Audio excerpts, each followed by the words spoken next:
Hello, welcome to Better Minneapolis. Today I'm here with Eric Roper, a columnist for the Minnesota Star Tribune. Thanks for having me, Terry. Yeah. Would you like to introduce yourself? Tell a little bit about your background? Sure. So I grew up in New York City and went to college in D.C., and that was how I linked up with the Star Tribune. I was an intern in the D.C. bureau in 2009. Never left. I've been with the Star Tribune for 16 years now. I covered the state capitol, I covered sort of gubernatorial congressional races, and then really kind of got interested in urban issues when I started covering the city of Minneapolis. 2011 to 2017, I was covering City Hall. Then kind of we created a metro-wide beat where I was looking for regional issues. Did that for a number of years. Then I was the editor of Curious Minnesota, which is our readers ask us questions project. And a lot of that has to do with local history. Really enjoyed doing that. I'm really passionate about Minneapolis history and local history. And then just did a big project about local history, which we can talk about. And now I'm a Metro columnist, so I kind of write about urban affairs in the region with a bit more perspective, a little bit of opinion in there. So I've had a lot of different roles at the paper, all in sort of the either as a reporter or now as a columnist and as an editor for a little bit. Great. Yeah, and I think I met you at the city convention. I don't know that we ever. I read you before that. We were in the press area. Right. There was like a little spot at down Target there Center. in the front, and so one of the reasons I wanted you to come on is because you do have pretty lengthy history and perspective of politics in the city. But I thought we might start talking about your podcast and kind of it's called Ghost of a Chance. And it gives some history of why we are where we are. So could you maybe just let people know what your podcast was about? Yeah, no, thanks for telling people about it. So, and if you're on a podcast app now, you can go and search for Ghost of a Chance. It's a 6-part narrative series. So it's more of it's a narrative podcast, like a produced narrative podcast. It has an arc and a story. And it's about a couple who lived in my South Minneapolis home 100 years ago. A black couple named Harry and Clementine Robinson. And when they lived in my house from 1917 to 1931, they were part of a small wave of black families who lived in Southwest Minneapolis at that time. And based on research from Mapping Prejudice, I learned early on that basically those families largely disappeared as we get closer to, say, 1940 and into that period, including the Robinsons. So I got really curious about who they were, and this turned into a nearly 5-year project. I wasn't full-time on it for that whole period, but it was a huge part. It was a chapter of my life, essentially, and it's still a big part of my life. So you mentioned Mapping Prejudice, right? Could you just give a little background on that? So Mapping Prejudice is a local organization. They're based out of the University of Minnesota Libraries, and they're most known for cataloging racial covenants in housing across the metro area, which were clauses that were inserted into property deeds that excluded many different groups from living there, but including black people from living in those properties. But they also had done research into families that were living at one point in Southwest, which is now the whitest part of Minneapolis. And so it was in a sort of one of the projects they had produced that I actually discovered my own home, and this led me down a rabbit hole into the history of my house. So your own home used to have one of these covenants on it? No, in fact, it was actually a home where a black couple lived, Harry and Clementine, and this was a lot of this.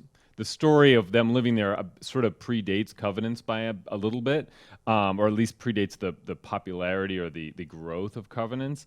And while they lived in the home, there was at least one major protest meeting 5 blocks from the home seeking to oust black residents from Southwest Minneapolis. So the Robinsons were sort of at the center of this very tense and racist period in Southwest Minneapolis. And so that's a bit of what the podcast is about. So from what you learned in doing the podcast, do you still see some of the legacy in modern day Minneapolis? Yes, I mean, I think first of all, when we look at Southwest as it is the whitest, the Southwest community, which is a collection of neighborhoods, is the whitest portion of Minneapolis. I think that is a legacy to some of the history that we talk about on the podcast. And the other piece is when those black families were excluded from that area, a lot of them then moved east to an area around 38th Street and 4th Avenue, which became known as the Old South Side. And this became a real hub of the black middle class in Minneapolis. And 38th and 4th was then heavily affected by the construction of 35W, the freeway, that really built a wall between that neighborhood and then what's now my neighborhood and Southwest. And so we talk about, so I think, and the sort of the fate of 38th and 4th is something that we talk about in relation to all these other things, like from the exclusion in my neighborhood, the freeway. We try to sort of connect the dots in this one larger story. And frankly, I learned a lot as I was working on this. And that's kind of the way it's structured, is that you're coming along for the reporting journey as we understand more about the history and dig into archives and records, both about the Robinsons, but then also trying to build the context of the world that they were living in at that time. And, it's worth really emphasizing that this isn't just about housing discrimination. I think the thing that actually stood out to me is how rampant employment discrimination was in Minneapolis against black residents. And so we kind of, what the podcast does is it sort of puts you in, you're walking, we're taking you through the lives of these two people and talking about these issues as we go and trying to understand what's happening in their lives in the context of those issues, such as around employment and housing and things like that.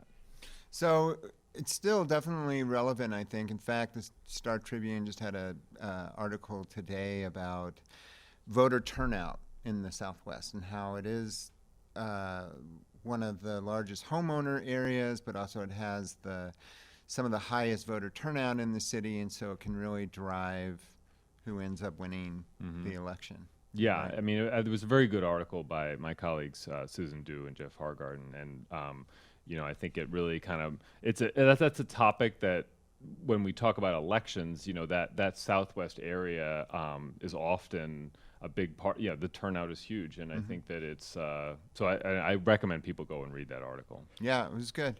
So the area you're talking about there at 38th and 4th, that Sabathani is there, which is a well-known institution. They now have that co-op there, and which used to be the Bryant Junior High School, or the Sabathani used to be the junior high school over there. Okay. Yeah, that was where Prince went to junior high school. Oh, you're kidding! I did not know that. And just recently, I should add, we, after the podcast came out, listeners, one of the things we talk about in the podcast is how Clementine Robinson was buried in an unmarked grave. And a number of listeners wanted to donate toward a headstone. And so through we had a little community committee that we set up, and this resulted in a GoFundMe campaign for a headstone.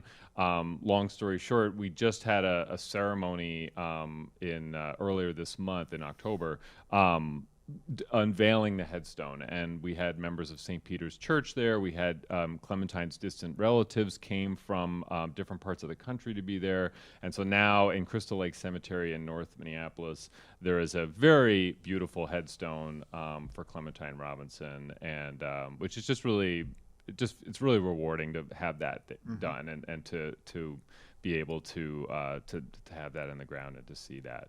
So yeah. And so does your podcast go into the area around 38th in Chicago at all? Obviously, now it's become a historical area in its own right.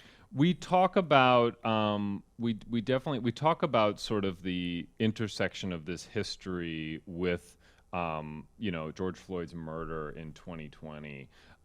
Which was happening around, that event and the unrest that followed happened at the same time that I was beginning to do my research.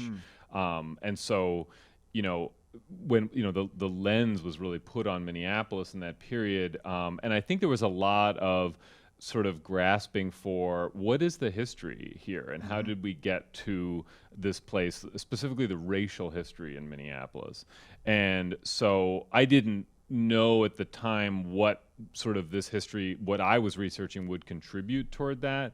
But I found it to be relevant to me and interesting as I went along. And I think ultimately we found that, yes, this was a history that was worth sort of there was a larger context and a broader message that you learn from understanding the Robinsons' lives. And so we don't talk a ton about the literal geography of 38th and Chicago so much as 38th and 4th Avenue, which is just these are not far from each other. Yeah. But we certainly talk about it in relation to George Floyd's murder. And then in May, on the 5th anniversary, we had an event at Sabathani sort of talking, and this is, I believe, on YouTube, but talking about the research for Ghost of a Chance and then really trying to walk through time up until 2020 and actually trying to connect those dots even more. So, yeah. So, it seems like there's a lot of layers, if you will, to our current housing situation. I mean, one of the things that was mentioned in that article today was that whites own households at a rate of almost 77%, whereas black people are still at 29%. So there's like that layer in terms of owning homes, but then, as you know, like we're now a predominantly renter city, and it seems like all these issues are coming up in a very big way in this election, as they have in previous elections, but it seems much louder, much more intense, at least to me, in this election. Does that seem right to you? Which part? That these housing issues seem to have so much more energy now. I mean, they've certainly around the gap or around sort of like renter and homeowner.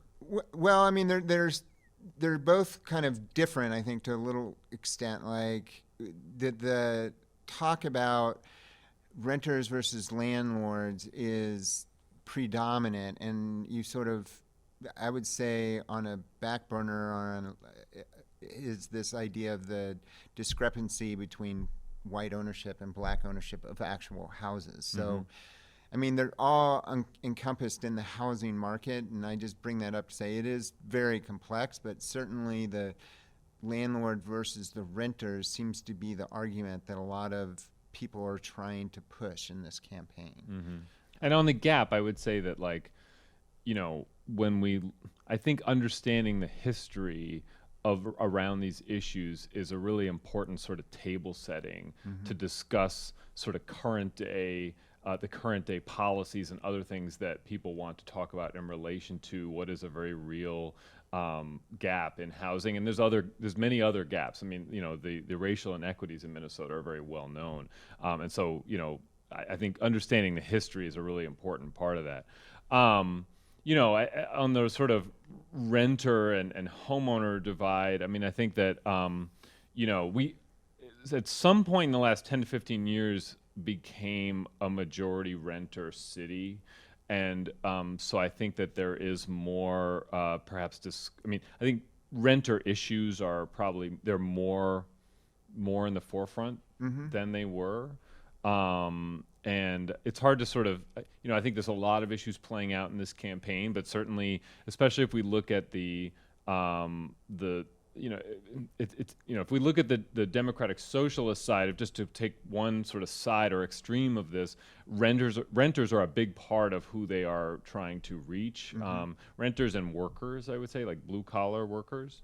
So I don't know if that helps answer your question, but yeah, I mean, I would say that's right, and I think it's a little simplistic the way the big, I would say, campaign vehicles, the independent expenditure committees kind of are going after this. I mean, like, I'm not a renter or a landlord, right? And so I feel like sometimes some of the issues that might be impacting me don't even really get talked about because they're, busy with this battle. And I think there's also a little bit too much emphasis on trying to paint all landlords as just being terrible. One thing that happened recently, Minneapolis for the Mini had to walk back some of the statements they'd made about, I think his name is Jim Dement, Jim Rubin, sorry, who was in the that Carrie documentary, right? One big thing that's coming up in the city right now is this idea of the Tenant Opportunity to Purchase Act. I don't know if you've researched that or know much about that one.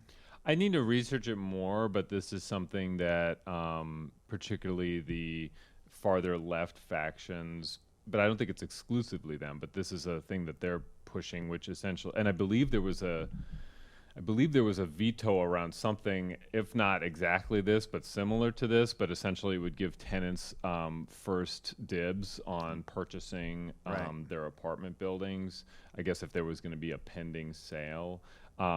So that's, there's that. There's, you hear about sort of tightening eviction rules to make it more difficult to evict. Just trying to think. I mean, there's a number of policies wrapped up in this. And then obviously the big one is rent control, rent stabilization. That is kind of the looming sort of renter issue that's hanging over this election. And I think it's an interesting one in part because it speaks in some ways to when you hear a candidate talk about that issue and try to get into the nuance of it, you understand a bit about their views on economics and sort of the role of government in the private market. So in some ways, it's a bit of it can be a proxy issue to understand other things about how a candidate is thinking about sort of the hand of government in the private market. So anyway, there's a number of these sort of renter-focused issues that are coming up in the race, I would say. Yeah, I mean that's a good point that you bring up because I was just speaking to someone last night who had sold their properties because they felt like there was too much government intervention and regulation. Another along that same vein, what was it? They passed this, or they're trying to pass. So there's 3 categories, I guess, of landlords, depending on how many violations they have, 1, 2, and 3. And I think 3 is the ones with the most regulations or violations. And so they're trying to make it so that if you fall into category 3, you have to come before the city council and basically get reviewed before they'll renew your license. So there's definitely a lot of activity around renter protections, and I think what a lot of concern out there is that this is going to frighten people away from wanting to invest in the city, invest in creating more housing. I mean, I think that there's, and I should say, I don't want to speak too detailed on things I'm not. I know what you're talking about, but I haven't sat and thought about what is my perspective on that particular. I know what you're describing. I think that we've seen cases where, for example, we have out-of-state large corporate entities purchasing single-family homes, making them into, whether they were rental before or not, making them into rental. And then, back in the day, I would cover these things, and people would say these are sort of absentee landlords. They're not sort of keeping up their end of being a landlord. I think at the end of the day, what we all want is to have landlords that are responsive, that are, because if we have, assuming that the private market, which has a hand in housing, which I think, most people, that's how it is today. Not all, whatever. Yeah. But that's how it is today. There's going to have to be, we want to make sure that people, that they're sort of good actors. But on the same token, there's always, I think there's always there's always risk of overreach in some regulatory areas. Particularly, one thing I talk a lot about, or I guess maybe I talk and I don't write enough about this issue, is that I think in our region, our region is very fragmented. We have a lot of cities. We have more than 140 cities just in the Twin Cities region. That is a lot. And whenever there is a policy decision being made, I just think it's worth thinking in the back of our head just how sort of easily money flows to other cities in our region, and rent control is probably one of the most obvious ones to consider in that way, where, it's, St. Paul, right? Like, it's just a small island in our region. We have a regional government, but they don't really, they have very specific things that they do. Are you referring to the Met Council? The Met Council, right. Yeah. They have very sort of specific things that they do, and that's a whole conversation about kind of how the Met Council operates and what a future vision of the Met Council could be. But anyway, I don't know where I'm going with this. That's a good topic for the Star Tribune to cover. Yeah, too. no, I mean, I want to write more columns about the Met Council, to be honest, because I have a lot that's been sort of brewing in my head about that. One of the trickiest things about being a columnist is that there's a lot of rumination I feel like I'm doing at any given moment about, like, well, that's an interesting topic, but, like, what is it that I want to say about that issue? What is the point that I am trying to make?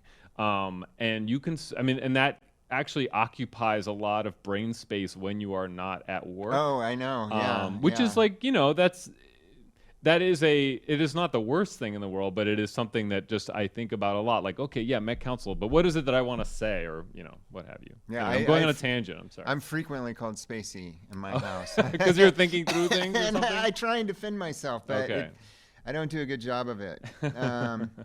Well, let's talk about a few of the things that you have said. You recently wrote a column called "Doomsday Docks Aside: Minneapolis's lush urbanity makes it a special place to call home." And I thought this was interesting, and I'll give you a minute to kind of talk through the column. But so it seems like so much of the way people are going to vote and view this election is either they think the city is a complete hellscape, or they think there's nothing wrong. I go about my business every day and everything's fine. And I felt like in reading your column a little bit that you present both of those arguments and sort of recognize that in some ways there's truth to both perspectives. There's nuance to the world, right? Yeah. Like, and I hope that there is a huge desire out there for nuance. That column, I'm not from here. I'm from New York. I ended up living here and over time have really fallen in love with Minneapolis, and this is really my home. And there are moments, especially in the summertime, when I am out and about. Just for what it's worth, like I own a car, but I do not really drive very much. I mean, I biked here. I bike, I bus, I walk. And I find that this gives me just a really sort of close view of the city. But there's a lot of moments, especially in the summer, where it just kind of hits me about, wow, what a magical place this is to live. And I kind of go through them in the story. And it's a sort of a strange column, but maybe I should do more of them because it's kind of it's a bit of personal reflection about very mundane things that occurred to me over the course of the summer. And I felt like, and it was bubbling up because it wasn't just, there was this documentary that came out, but there was just a lot of other bad news that was washing over the city.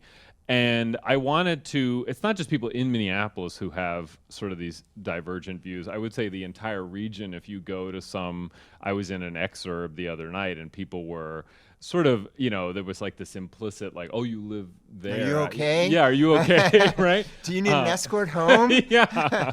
And, I am out and about every day, and some of the neighborhoods that were discussed, or one in particular in the documentary, was one that I go through twice a day that I was already about to write something about, and I'm still working on that. 19th and Nicollet. 19th right? and Nicollet and the Stevens Square area. And, part of what I explain in the documentary is like, okay, yes, there's all these really magical moments, especially if you're on your bike, and the city's actually getting much better in that way, but also like transit is getting better. There's a lot of ways that I could talk about that, but And then, you get to a place like Stevens Square where in the documentary, there is a sort of a mass shootout, a major shootout that happens. It's really startling video. Yeah, it was impactful. It was, sure. yeah. And then it sort of says this is becoming the new normal in Minneapolis.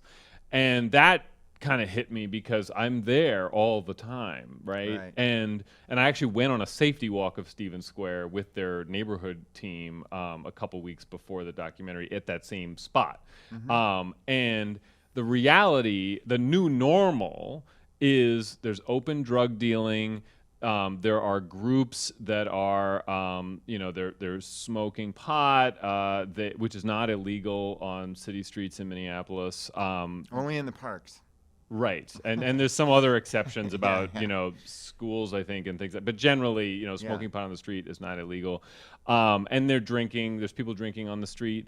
These are kind of tougher things to grapple with. I mean, first of all, if it was actually that war zone gunfire environment, I think we would be having a very different conversation now, right? And I'm not saying that didn't happen. It did happen. It happened in September of last year. But I wanted to say in the column, that is not the norm. The norm is sort of this other thing, but the businesses are closing on Nicollet, especially between Franklin and I-94. You have CVS closed down. You have Steeple People moved. The hardware store, Fratelloni's closed. There was a dollar store that closed. I'm probably not saying that there's others on this list, but it's a real issue. And but I just felt the need to say, yes, I'm not, there are problems here. Lake and Blaisdell was another area that I pointed out that I see every day that has problems. But it is not I think people are getting this impression, maybe who don't spend much time in the city, maybe, or something, that there is there's an act, based on that video, that you are essentially taking your life in your hands by commuting through those areas or being in those areas. And that's just not my experience. Right. And I'm I try to be careful to talk about my experience because, I don't want to speak for other people's experiences, but I do try to talk about things that I've seen a lot of, or what have you. That's the risk sometimes of trying to generalize about a place. Well, I think some of it is time of day too, right? That shooting in the thing didn't take place when people were commuting to work. A lot of these events are taking place at 3 a.m. That's when when my house was broken into. It's 3 a.m. You know, and I think which was scary. I heard your podcast on that. yeah. So there's known hot spots. That's one of them. And what I'm curious about is how do those play into this election? Even that documentary, I'm like, does this get people to go out and vote, for specific candidates or against them, or does people just leave the city? Or what's your impression on just the motivation that this, not just the documentary, but how people perceive in their own lives the level of crime? How is that playing out here? One thing about that is that most of the people who saw that documentary are not going to be voting in this election, right? Or you think they're out? Well, it ran on stations statewide, is my understanding. So, so that's sort of point one, right? Is that there's a sort of a narrow, and then if we assume that, even within the registered voters of Minneapolis, you're sort of lucky if the biggest we had, I think, was just over 50-something percent, 50, that was in 2021 as far as turnout. So anyway, we're talking about a small subset. I think that I think the election is actually going to be determined more by, if you live in the city, by what people sort of experience themselves on a day-to-day. Because as you and I watched that documentary, we were sort of just reflecting on does this feel like what I am experiencing, and is this something do I think it's actually quite like that? But I think that we're grappling with this. I think there's a lot of the I think there is how do I say this? There's a somewhat, I mean, I think there's a general agreement, not among all people running for office, but a lot of them, that we need more police officers. Yeah. And I also think there's an agreement that we need to take things off of their plates, right? Around, mental health issues. We have a behavioral crisis response team, but like how much and how much do we do that? How are the violence interrupters doing, and how do we sort of navigate sort of going forward with these programs? So those are the questions that I feel like are at stake and sort of in the middle of this. Well, and I think in your article, which came out maybe last week. It was this week, yeah. Was it? Yeah. You mentioned the broken windows, and it just happened again last night where they broke like 100 windows, and so you're talking about the people smashing in car and windows. Grabbing whatever, which is one of these. I called it like senseless and rage-inducing acts of vandalism, because it's just kind of, what can we? Yeah, it's frustrating, right? So I mean, I guess it's hard because people will come with the crime statistics and say things are trending down, and that's a national thing. So it's hard to say what policies in the city are or are not contributing to that. But the actual experience that people have in the city, especially if you have your windows broken in your car, or you're cleaning up a mess in front of your shop every day, or your garage is getting broken into, like, it doesn't feel that the trend is going down, right? Well, and that's why I think it's first of all, I think it's really worth emphasizing the sort of unprecedented potency of modern street drugs. I mean, I just think it's hard to detach from some of what we're seeing in the world. I'm not ascribing it to all of what we're describing here, but certainly when I am at Lake and Blaisdell on my bike, and I kind of get a daily, twice daily actually, glimpse of sort of what is essentially a very open drug use zone. It's just very clear that there's a real addiction problem out there, and it's playing into lots of things. And then we historically, if we go, this is not a new problem, but Minnesota is underinvesting in mental health care as well. And Absolutely. So there's a lot of kind of larger issues than sort of something that, then saying, okay, what's the acute problem today, and what is the police department going to handle today, right?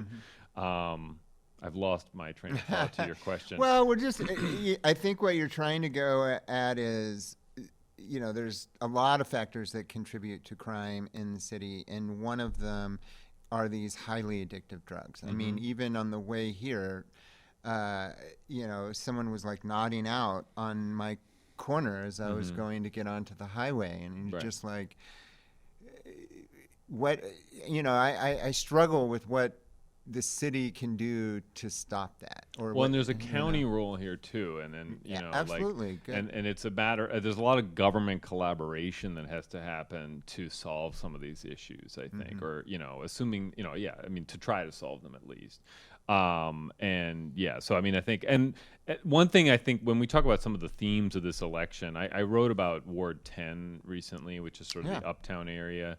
And one of the themes in that race is that you have the opposing, you have Aisha Chugtai is the incumbent, and then her opponent Lydia Millard is really running on the idea that a more focus on public safety will help revive small business corridors.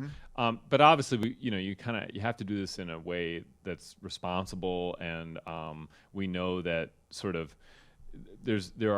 we're having a lot of really good, I think we're having healthy discussions around sort of the criminal justice system, and like how does that intersect with some of these things that we're trying to address, right? And I'm not an expert in that topic, so I just want to leave it at that. But I think one theme in this election is like when we have a place like Uptown where maybe there's a sense that there's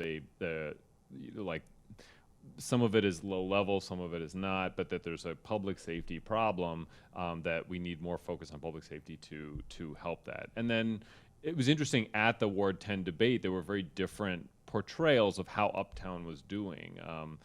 Councilmember Chuktai, she was saying that it's coming back. I mean, it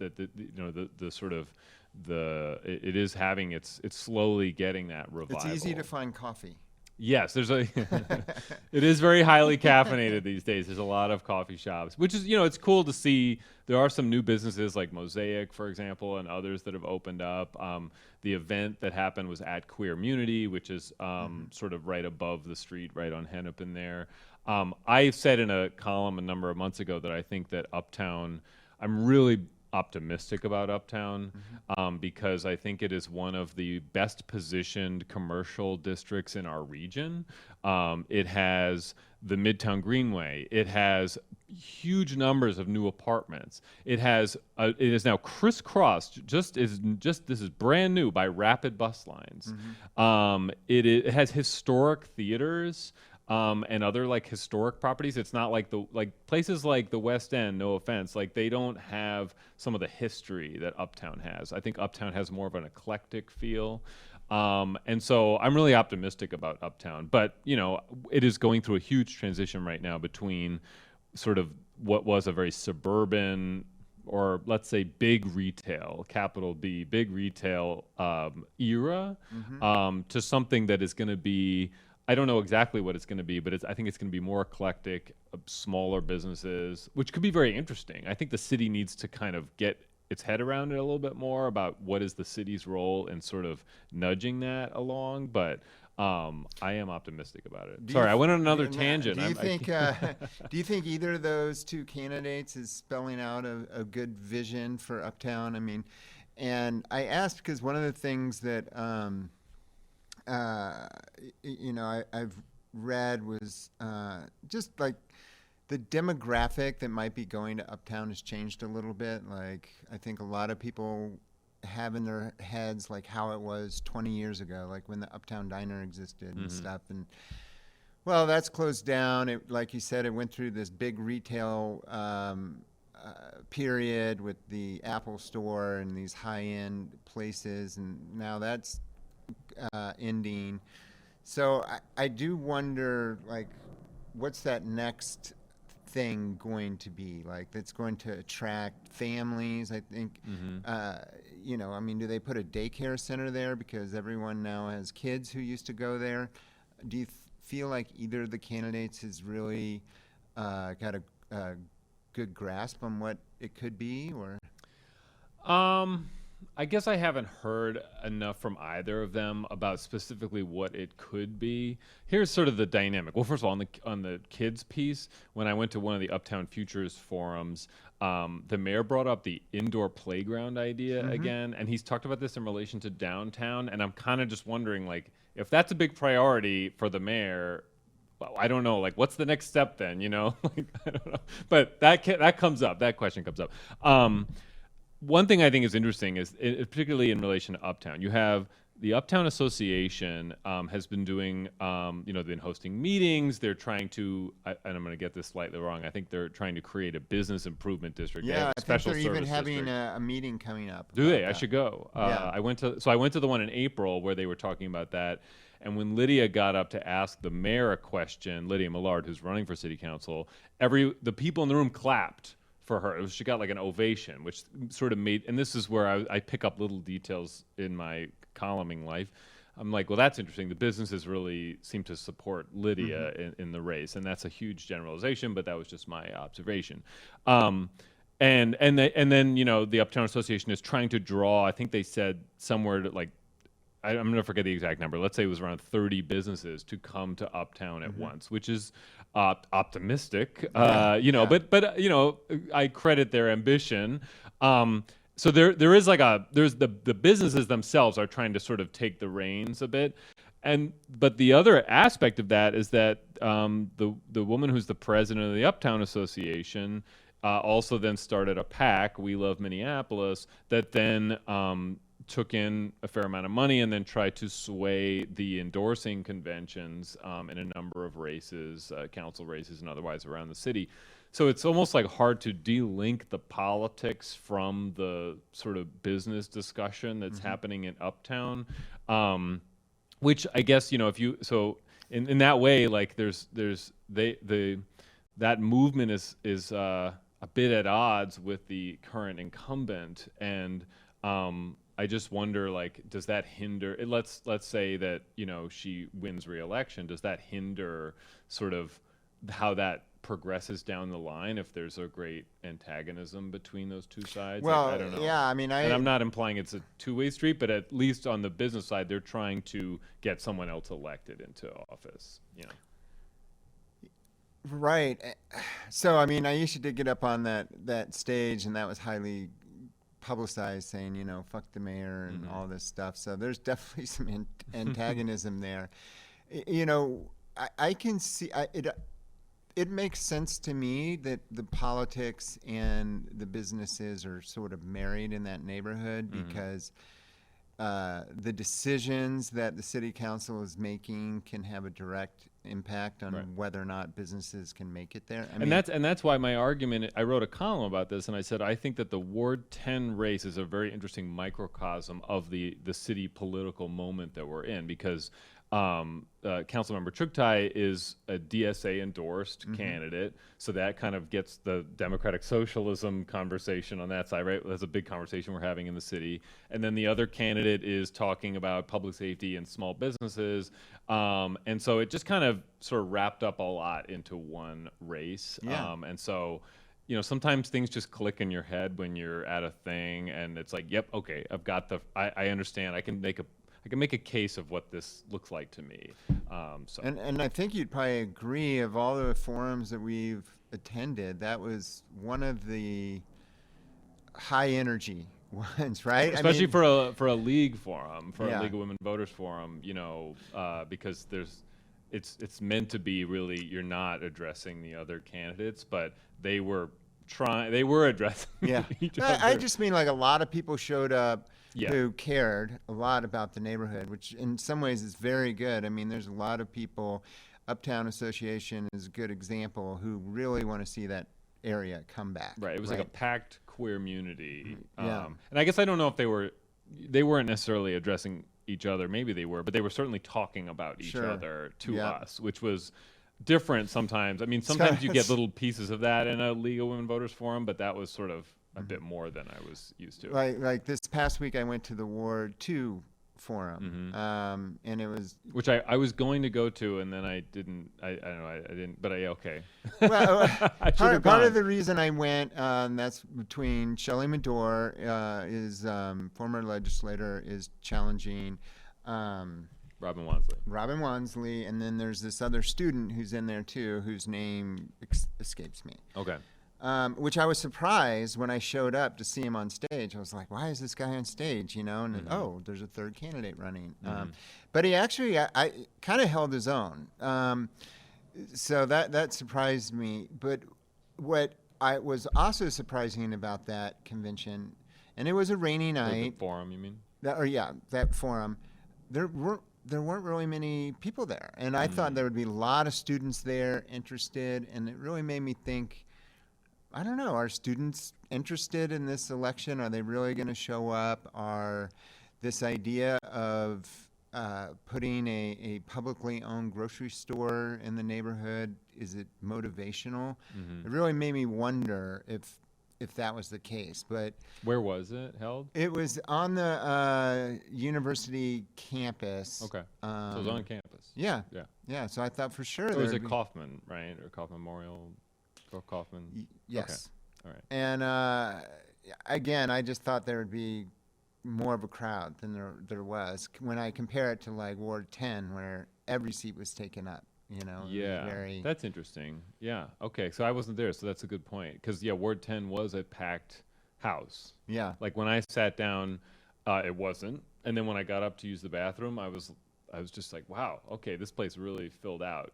So yeah, it was so maybe, but Ward 10, I would say, is one of the more competitive races in the city. Yeah, right you, now. in your column, you said you didn't want to try and call it. I mean, Well, because there's a lot of yeah, lawn signs that say Lydia Millard, but it's a majority renter. I think it's mostly renters who live in Ward 10, and so you can't really base it on lawn signs. But you see, and then you have businesses that seemingly there's support for Lydia Millard, but businesses, unless they live there, they don't really vote, and so it's hard to, these city council races. Councilmember Chuktai won her last race with 3,800 votes. So we're not talking about huge numbers here, right. right? I think. Do you think there's going to be bigger turnout this time around? I mean, We're living in it. We're in the moment. I'm trying to gen it up. I'm trying to get people. It's so hard when you sort of, this is something you think about a lot, and you kind of, maybe you even have your bubble of people who are also thinking about it a lot. I think it's really hard to say. So 2021 was a real high watermark for me. And partly that was because they had the Two or was it two referendums or more? Anyway, yeah, I think it was the rent control one, and then the strong. public safety. Yes. The mayor, the strong mayor. It was. It was either 2 or 3. I don't know which year the rent control. Maybe it was 3 then. Anyway, there was a lot happening on that ballot. Right. And it was also just a very intense time in the city and in city politics. I can't tell. I think the more typical, that was around 50-something% of registered voters, I believe, and I hope I'm getting these numbers right. Yeah. And the more typical, I would say, is like closer to a third. And so I don't know. And here we are. We're talking in. It's not quite late October. We're close. We're like mid-October, right? Yeah, so 17th. Yeah. So a lot of people really start tuning in, kind of like now-ish. Well, and then to that point, you mind if I'm gonna read a little bit of your column that Sure. I think it explains how Chugtai feels and how Millard feels. So one of Millard's quotes was, "I've seen the way that our neighborhood has become a ghost town, and I'm looking to change that by prioritizing public safety, supporting and bringing in businesses, and then just getting back to the basics of constituent services." And I think one of her points was that, and Aisha doesn't get back to constituents, was kind of a big thrust of hers. And then Chuktai had to say, "There's been a lot of disagreement between myself and the mayor over issues that you, the people of Ward 10, sent me into City Hall to fight for." Set of Fry's busy veto pen, and 2 specific vetoes that she cited were taxing polluters and preserving affordable housing, referring to the carbon tax and ordinance giving renters first claim to buy their apartments. That was what we were talking about earlier. Yep. And she said that she's looking forward to passing rent control. And, I guess maybe one of the reasons why there's so much tension in this is the whole rent control issue. I feel like I do feel like people are looking at the city council and counting the votes to see, are we going to have rent control or not? And well, don't forget the mayor. right, I mean, three of the 4 mayoral candidates do not support rent control, essentially, which meaning government control of private rents. Yeah. And so I think that's an important note, because if the mayor doesn't support rent control, as is the current case, I don't know that they're going to have a veto-proof majority on that issue, no matter how this shakes out. I could be wrong, but yeah, big issue for sure in the election. And so the 3 that are against, so there's 1 for rent control, which is Omar Fateh, and then the other 3 main candidates. I don't know where like Brenda Short stands on it, but I should be talking. We're talking about the top candidates. I'm sorry. Yeah, Fry and Davis and Jazz Hampton are all against it. Yeah. And like, So I mean, I did columns about, I sort of internally called them coffee in a column. I didn't call them that in the column, but I sat down with Dwayne and Jazz, and you may have had them on this show. I'm not I did. sure. Yeah. Okay, yeah. To sort of, I just was really curious about them, and also, I mean, I think that we live in an age where it feels like there's a lot of binary political choices, and particularly after the DFL convention, that sort of set up what looked like a binary political choice between Fate winning the DFL endorsement and the incumbent Mayor Frey.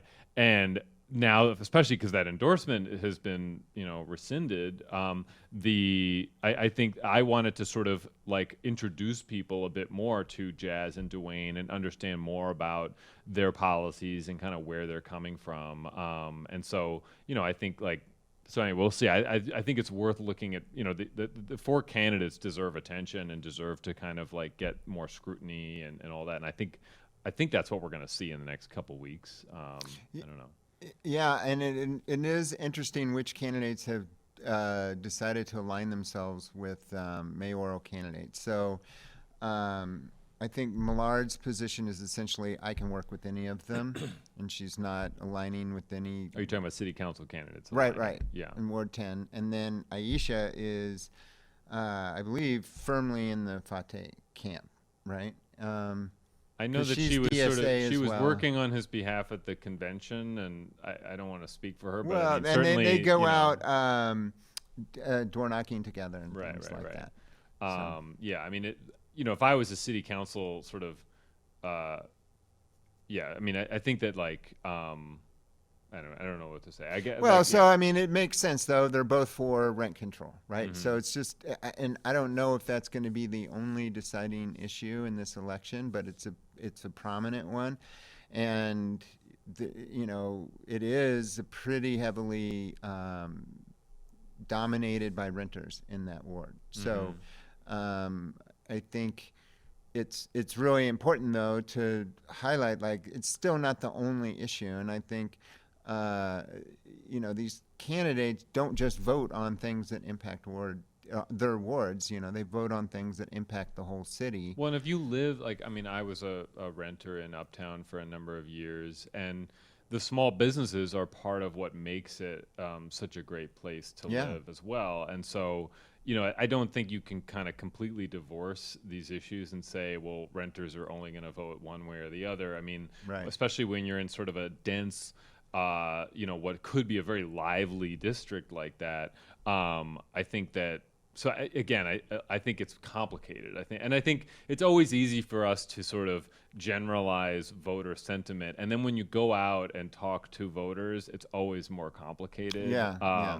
And so that's why elections are interesting in part because you really don't know. And we don't have a lot of polling either, so it's not like I can predict. Yeah, I wish we did have more, but and the one thing that strikes me, like thinking about not just Uptown, but in particular, like the city as a whole, is this sort of negative attitude towards business and investment. And I don't understand that completely because it's like you can't complain about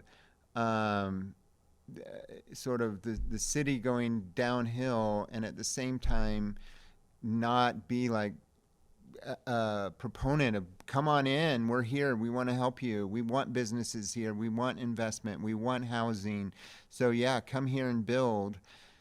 I mean, and in some ways I feel like that's partly the job of the mayor, and like Frey actually does that pretty well as being the cheerleader of Minneapolis. Like, come on, I am open for business, and I feel like that's gotten a bit of a bad rap. Like, you want to sell the benefits like of Minneapolis and why people should move here and why they should open businesses here. And the dark cloud that I feel like it's brought up in the election, I think is probably a little bit harmful to all that, to recruiting people to come in. I think it gets to this fragmented region issue. But yeah, I mean, in the sense of like investment. But, Yeah. But I don't want to. I mean, I think there are other candidates in the race who also would be interested in helping business, but it is, So but I think that like certainly the sort of where do we sort of this balance between business interests and worker interests, as we were just talking about with landlords and renters. This is another place, and I also think like there's capital B business and small b business, right? Like there is the corporate, the large corporate, the downtown employers, and these very large businesses, some of which are multinational. It's interesting to me. First of all, like we have the downtown council is pulling out of Holodazzle and Aquatennial. Yep. I worry about sort of the withdrawal from civic sort of participation. And why is that? Do you know kind of their logic? Well, those events have been struggling for a long time. I mean, I was actually just thinking about this yesterday. Back when it was like 2014. I mean, we've been talking about the slow kind of like trimming of those events for quite a while, which is too bad just because I like the idea of us having citywide celebrations where we can all come together, and regardless of like sort of who is funding them, although I think it's tough for the government to sort of be the like driver of those things because there's just not enough funds. And the downtown council, meanwhile, they did put money into We Love Minneapolis PAC to try to steer the council races. And again, as we just discussed, like there are reasons why they feel that way or they want to sway these elections, but there is this kind of like, how do these relationships get healed, right? Like because ultimately, I feel like we're good. Yeah. And if I might, I mean, one of the reasons they need healing is because it feels like people aren't recognizing the nuances, right? Like that either you're 100% pro-exploitive capitalism or you're for workers. And that's way too simplistic a scenario of what's going on. I mean, it's like you do need businesses here. There is still private enterprise, and people still want private enterprise, right? I mean, but then, of course, there's other areas where, we count on the public sector, public transportation being one. It would, possibly in the future, childcare might be one, some sort of public. So there's a mix here, and sometimes it's frustrating because it feels like the conversation is an all or none sort of like business is all bad, and it's certainly not. I mean, people need jobs, right? I mean, you gotta have that. Well, and when we think about what makes Uptown great, there's a lot of things that make it great, from the natural resources and everything like that, but the businesses are really at the core of, when I go to my favorite bookstore, right? Yeah. Or even one of these events was held in the Granada Theater, which is an amazing space. Like, these are all businesses, right? And then there is like capital B corporate business. Sometimes that's the nuance too, is like, what are we talking about when we talk about business? Not that there should be sort of like, I'm just saying, like. Well, there are tiers, right? Even when they introduced the minimum wage of $15 an hour, and there's some candidates that want to take it up to 20 now. But there was I think a longer period for smaller businesses to adjust, right? And I think recognizing that what small business needs to be successful versus what a giant corporation needs can be very different. I mean, I'll take this is like a slight tangent, but think about Nicollet Mall, for example, which I think is a really important. Okay, let me envision the concrete. Yeah, the gray expanse of Nicollet Mall. I do like the one reporter there at the Star Tribune is always out there taking pictures. Rick Nelson. Yeah, he retired, but yeah, I love it. And he's like, why can't they plant flowers right here? Which speaks to. The downtown council, that's something that the idea in the downtown council, like that is sort of in their purview. And, if we had a scenario where the sort of part of what happened, I was talking about this with a colleague the other day, is like we went from a heavily retail business environment downtown to more of a service type environment. Like if you think about who is in my building. I'm in Capella Towers where I work. You have law firms, you have financial firms, accounting, so is it the idea of like drawing people to Nicollet Mall, which used to be the incentive was you wanted to get people to come and shop, on your main street. Those types of businesses are not necessarily like, we need to prop up the downtown council to make sure that we have these huge events that bring people there to do these things. It's more complicated, right? We have sports. That is something that brings people in. But one example I'd point out there is I was writing earlier this year about Nicollet Mall because there's a lot of discussion about what do we do about Nicollet Mall. It's not what we want it to be. The redesign did not quite get us to some great future of Nicollet Mall. I think it cost Betsy Hodges the election. Wow. Frankly. Okay. I mean, all right.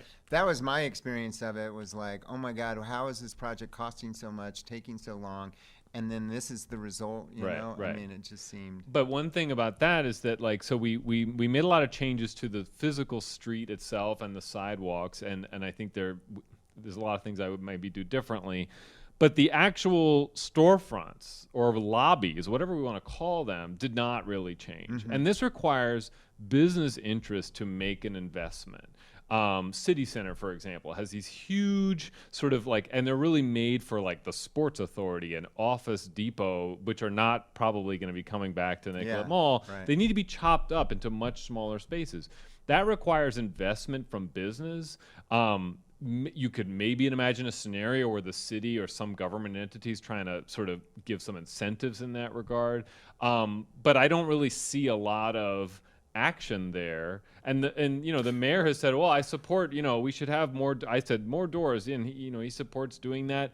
But again, this comes down to relationships, but also some buy-in on the behalf of businesses. I do think part of the unpredictability of what's happening in City Hall with the council and not knowing what they're going to introduce next, that it has put business on pause a little bit. I do think if there was people who were kind of telegraphed or stable, if you will, and more open and business friendly, you would start seeing some more investment. I mean, I have heard that from people who are looking to invest, and it's like, well, a lot of times an investment is it's like a 5-10 year project for some of them to like come in and redo a building like that, and they have to know that there's some new tax isn't going to hit them, or who knows what. Right. So, but speaking of two questions to wind down here. Since you brought up Nicollet Mall, I am curious what you think about the idea of making it pedestrian only, I think, and moving the buses. So I wrote a column about Nicollet Mall, and the column was originally going to be about should we take buses off Nicollet Mall? And I bike up Nicollet Mall, and I take the bus up Nicollet Mall, and I'm on Nicollet Mall quite a bit. And oh man, I just couldn't figure it out. I could see it both ways.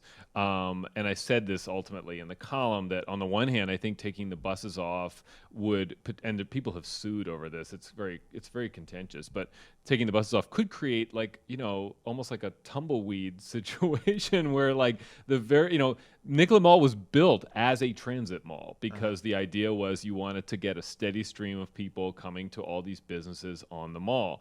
That was back when we had a lot of smaller storefronts on the mall. Over time, we've created huge sort of lobbies and just larger, vast expanses on the mall.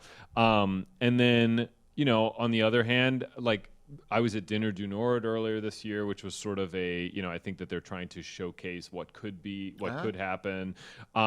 Very cool. I mean, here we were in the middle of the city, the cheapest tickets went for $20, so it wasn't like this. You didn't have to pay a ton of money to go to this thing, and actually, they didn't even prevent. You could just walk around these tables. I was just walking around. It wasn't like there were gates set up or anything like that.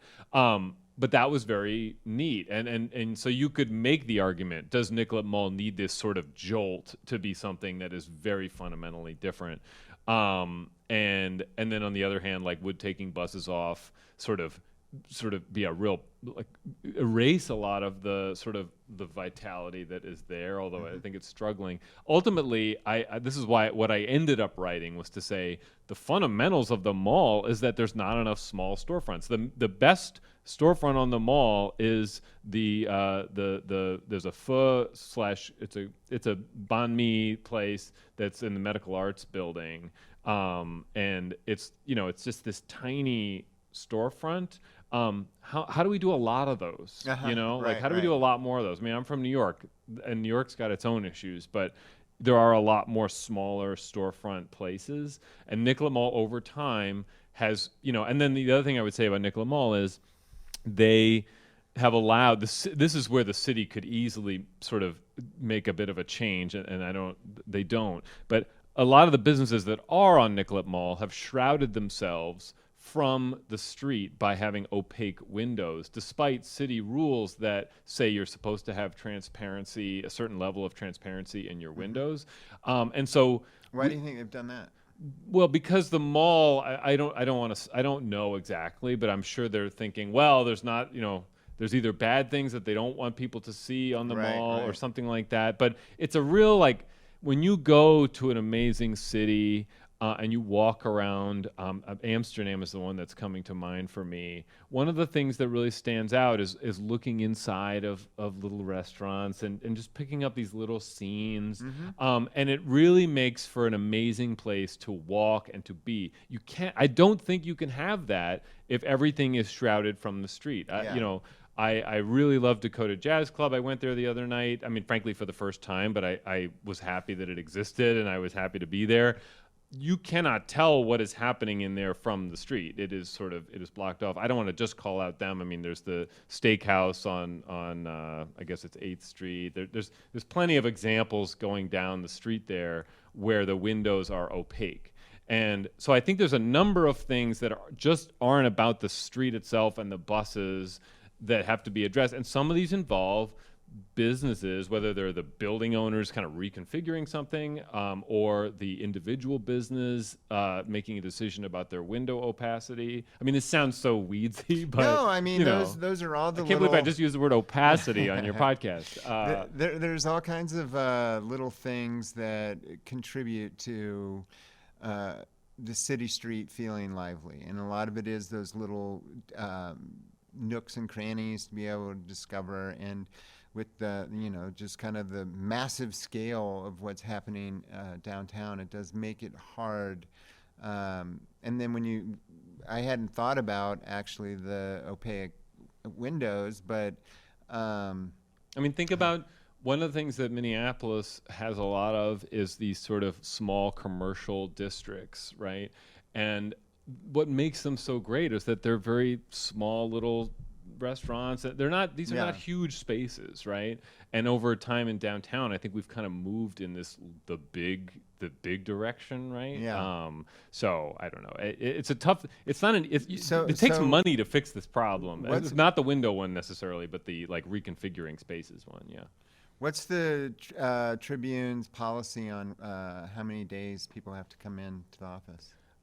We're coming in 3 days a week. Okay. Have you seen an uptick because of more places doing that? Well, very much. And we actually, so we're on 2 floors. We used to be on 3 floors, so that kind of had an impact as well. But I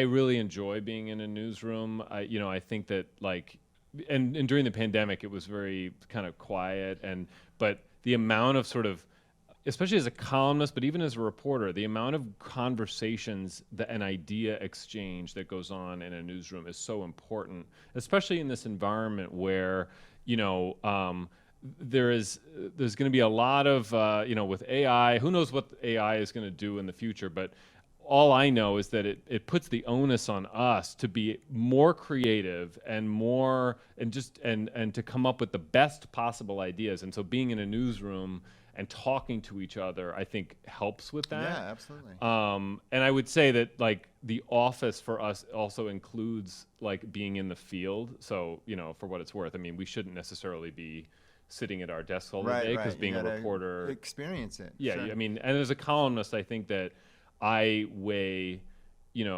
I think I should be out and about, right? And so sometimes I just do that in my sort of personal life. I try to get out, but so there's always a balance as a reporter between how much should you be in the office versus out Yeah. in the world. But so it's lively, especially 3 days a week. It's pretty lively, but. And then like today I was working at home, so there's sort of there's a balance there. But So one other, I guess, final question I want to wind up with is: you just went to the Ward 7 convention last night. Like, how would you compare that? Forum.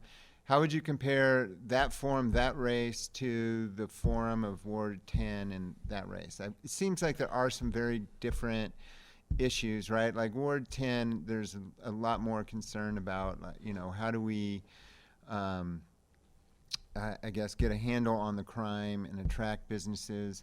Whereas I don't know if it's the same for Ward 7, but it's and also Ward 7 includes like part of that, like that Hennepin strip coming into Uptown a little bit too, but just a bit. Yeah, and there are some of downtown is in Ward 7 there. So. Yeah, like half of downtown. Yeah. I was thinking about, so I wrote that Ward 10 column, which really, because the framing of it really kind of hit me. Like, okay, we have a Democratic Socialist endorsed incumbent. We have someone who's talking heavily about public safety and businesses. Like, it was just, and I think in going to the Ward 7 forum, so there's a lot of interest in that race. There's a lot of money in that race. So it's a very competitive race. And I don't know kind of how it's going to shake out. But there was a lot more of a nuanced disagreement on things, whether So we should say the candidates. So Katie Cashman is the incumbent, Right. And then Elizabeth Schaefer is the challenger. She's currently a park commissioner. And I should have brought my notepad with me, but it did not have the same sort of it did not have the same kind of obvious dynamic as Ward 10. Certainly there are differences between these candidates, but it's frankly a more moderate ward, than Ward 10 is. I mean, Ward 10 was represented by Lisa Bender for a long time, who really ushered in a lot of progressive changes in the city. Ward 7 was represented by Lisa Goodman for a very long time. But it is a more moderate ward, and that's where, I think the question is going to be, like, does Katie Cashman, is she sort of, do her politics, how well do her politics as they have played out in the last several years align with the politics of the ward?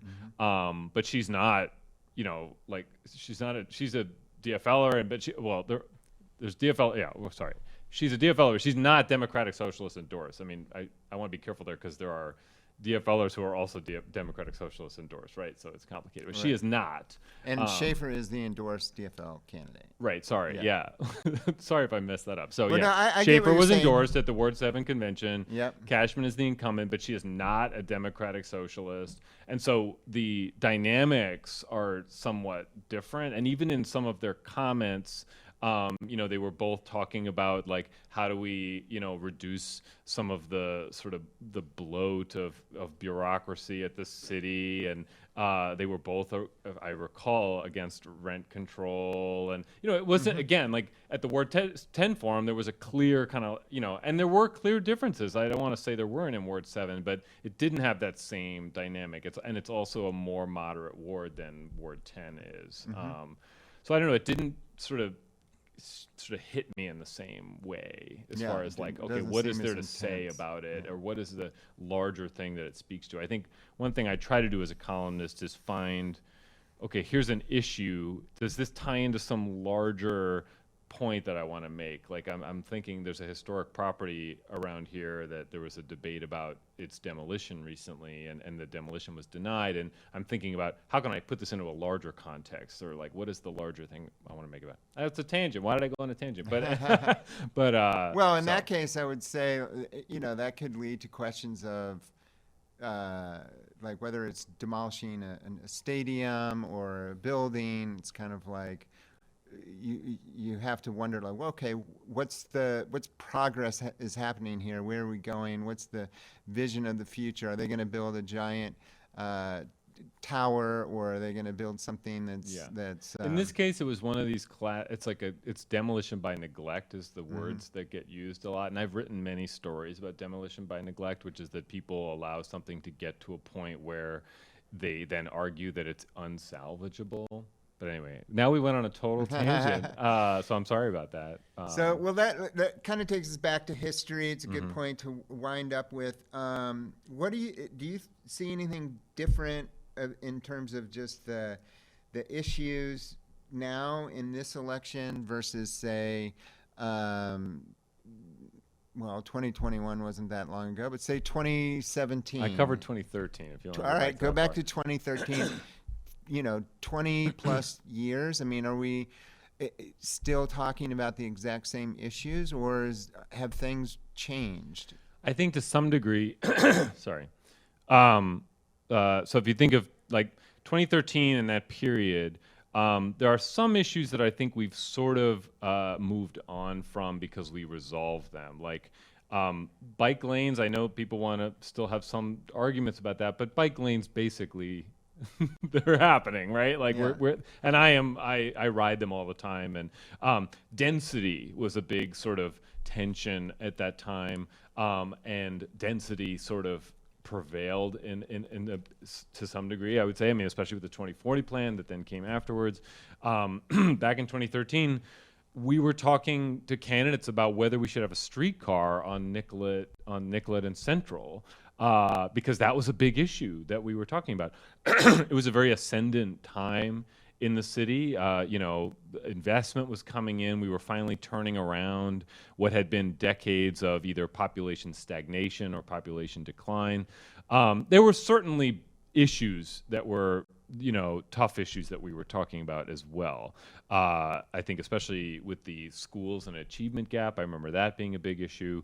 The 2013 race, there were 35 candidates running. It was an open seat. It was the first sort of big before 2013 was ranked choice, or it was the first. There had been, I think it was Ryback's first re-election was his third term re-election was the first ranked choice. I might have that wrong, but this was the first big ranked choice race, and 35 candidates. Wow, it was really and then the Viking Stadium had just happened, or the vote had just happened. So, in the council races, that was a huge thing. Yeah.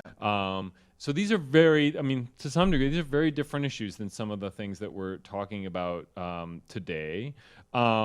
But, today we have a different set of issues to confront, and I don't begrudge sort of how we're coming at that and what's forefront in the campaign. The one thing I have been thinking about is, is there room to talk about some sort of built environment vision things as well? Because, when you're mayor, that you sort of sometimes you put out ideas about, what if we did this over here, right? And that hasn't really played into this race because we have a lot of really serious and tough topics to talk about. And do you, I know I was trying to wind things up, but do you feel like we can talk about them? I mean, I feel like one of the things that is hurting the city is you can't just float an idea or talk about things openly because people are just worried about getting attacked by the other side. And float an idea about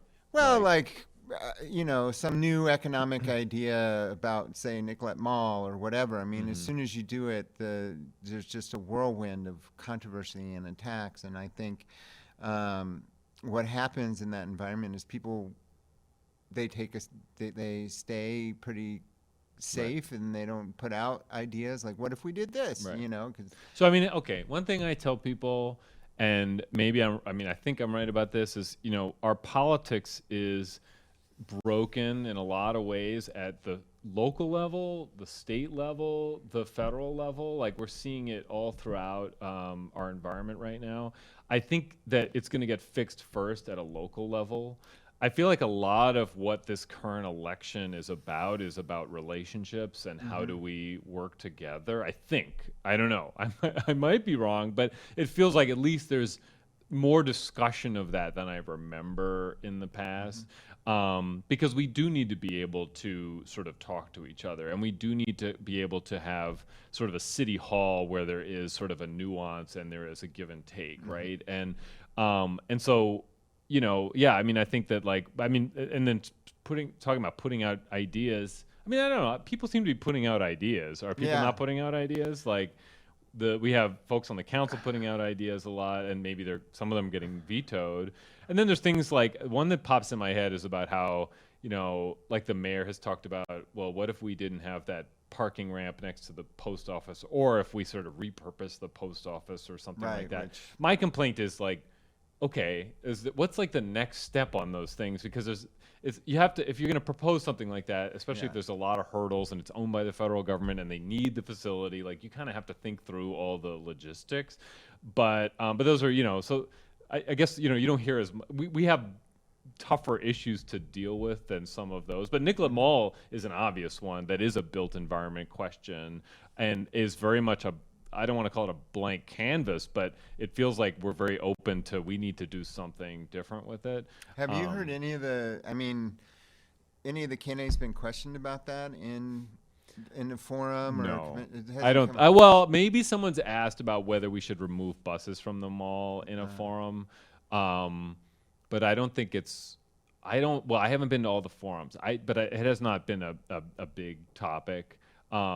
Which, maybe that's just the times we're living in, because we have very, as we talked about with public safety and housing and homelessness, we have issues that are really sort of staring us in the face that we need to confront.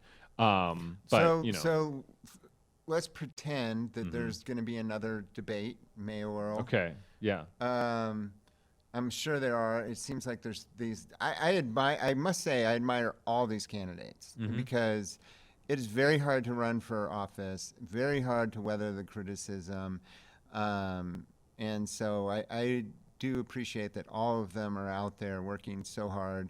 I do believe there's a lot of people who care about the city, maybe have different ideas of how you move it forward, but I appreciate people running. Right. And if you're ever at a forum or debate, one exercise I have with myself is like, what would I say to that question, right? Anyway, because they're tricky. So let's say you're involved in a forum coming up, or what are some of the open questions that you think still need to be answered? Because as I wrote about, there's still a good portion of voters who are independent or maybe even just not informed, and are just now kind of tuning in. Even though we've been doing the day-to-day for a year, there's plenty of people who still don't know the candidates, still going to be checking on what their issues are. So what questions do you think still need to be answered by candidates?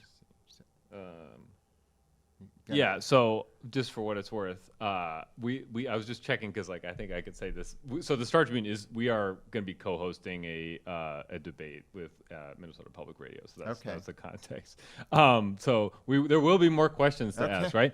But the some things that stand out to me, like one thing, something we hear a lot on the campaign trail is that 47% of 911 calls could are candidates to be handled by some non-sworn response. I feel like we really need to dig into that more. And I'd like to write a column about it. I'm trying to figure that out, but that is something I want to talk more about. When I hear that, part of me is like, how many people are calling?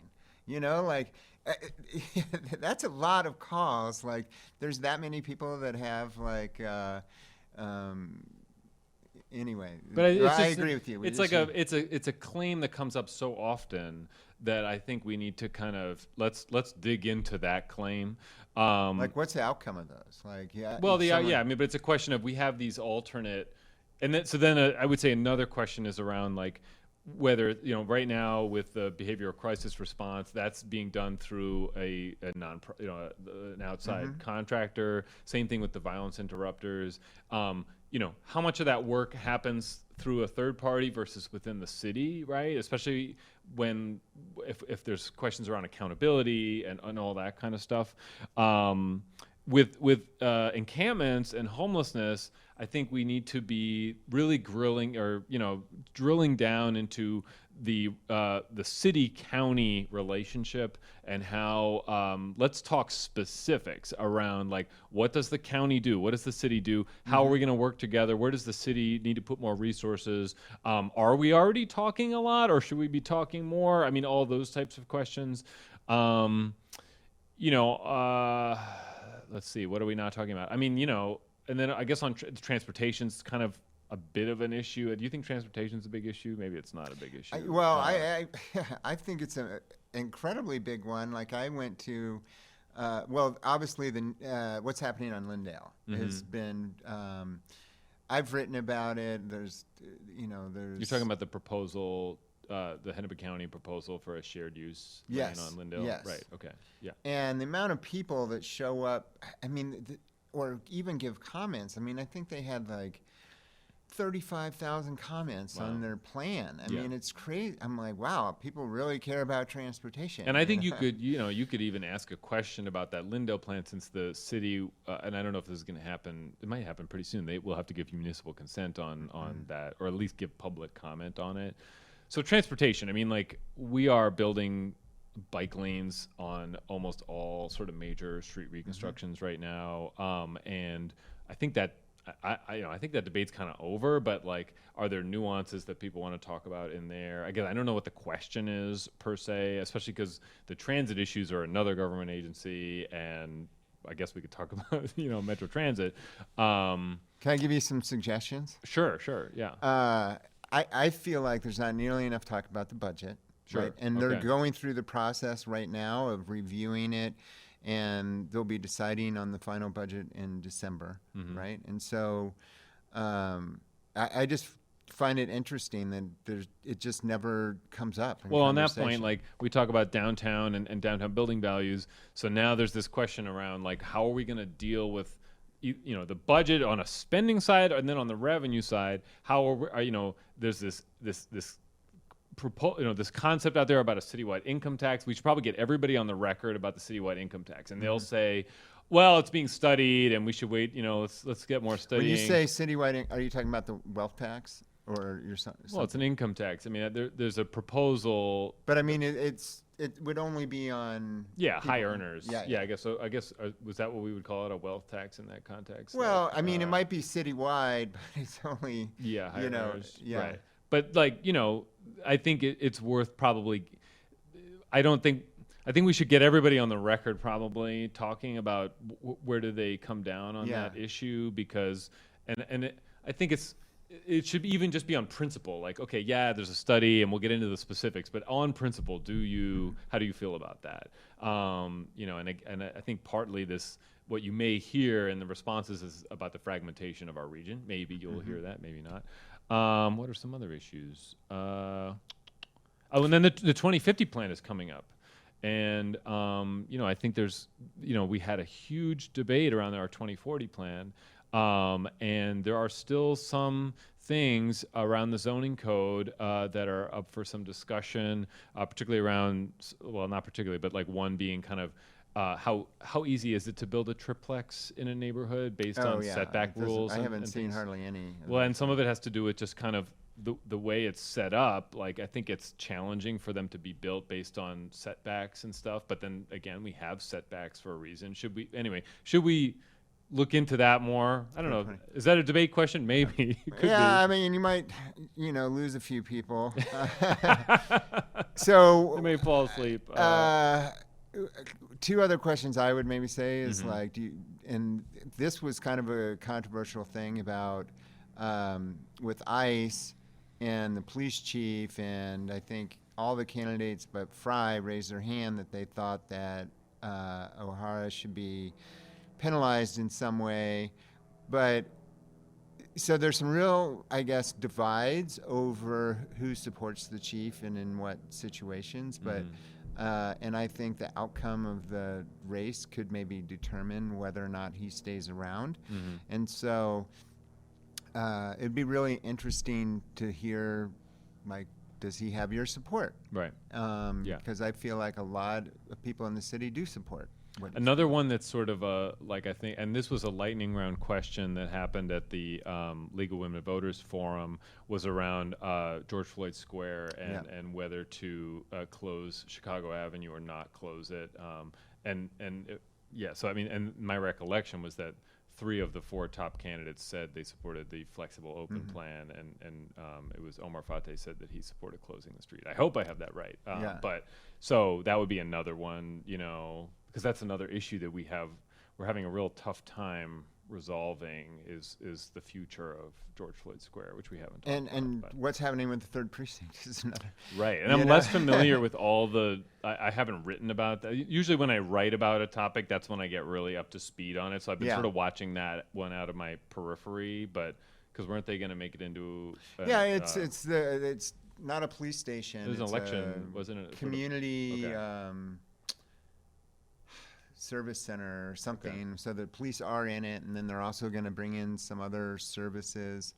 But the last one I would suggest, and I know I keep saying I'm going to let you go, is, and you sort of mentioned it earlier, that accountability piece between, and I would add on, not just between the city contracting with nonprofits, but also like,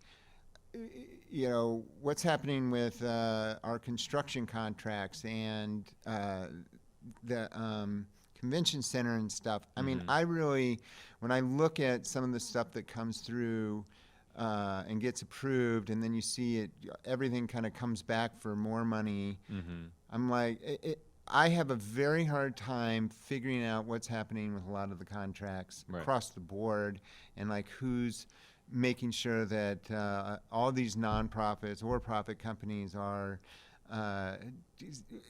facing competitive bids, and that they're doing what they say they're going to do. And some of that, I would say, like, speaks to, I mean, some of that is an auditor function too, right? Is like making sure that there's, because, the media can do its part to try to trace these things, but having a robust audit function can also really help, because those people are trained to be like digging into contracts and then get sort of, I think, they have an easier time getting the information that they need. I guess I feel like we need more of that. Yeah, right. So. I mean, I know that like when they split, when the city government evolved into the strong mayor system, and I don't know all the details of this, but auditing became a bigger kind of priority of the council. And the funny thing about my experience is that I covered the city from 2011 to 2017, and then I kind of went into this like other space, almost like this hibernation, and now I'm back, and I'm like, oh, there's like a more robust auditing thing happening, and I'm just sort of waking up to a lot of things that are, because back when I was covering it, there was the audit function was sort of a very, they were having trouble getting enough funding. There's always maybe this is the sort of issue, is that there's always a bit of a struggle to keep funding on those things because they feel like, it's not as important, but it is important. At the state level, look at what the legislative auditor does and the reports that they put out that are very useful to understanding how state government works and where things are not going well. Because you need that, right? Yeah, I mean, hopefully you'll come back and maybe we can even some point talk about the state. That might not happen for a while, but it's less my expertise. Yeah, I don't know, but yeah, sure, I don't know. Or maybe even before the election or after the election, you can come back and we can talk about what's happened. Especially after the election. I mean, I think we're going to be the after election period. We're going to be trying to digest what happened, and I think we're all really into this, and people are just now tuning in, and we'll know kind of like where is the city electorate right now, so yeah, it's the best poll out there, right? Yeah, totally.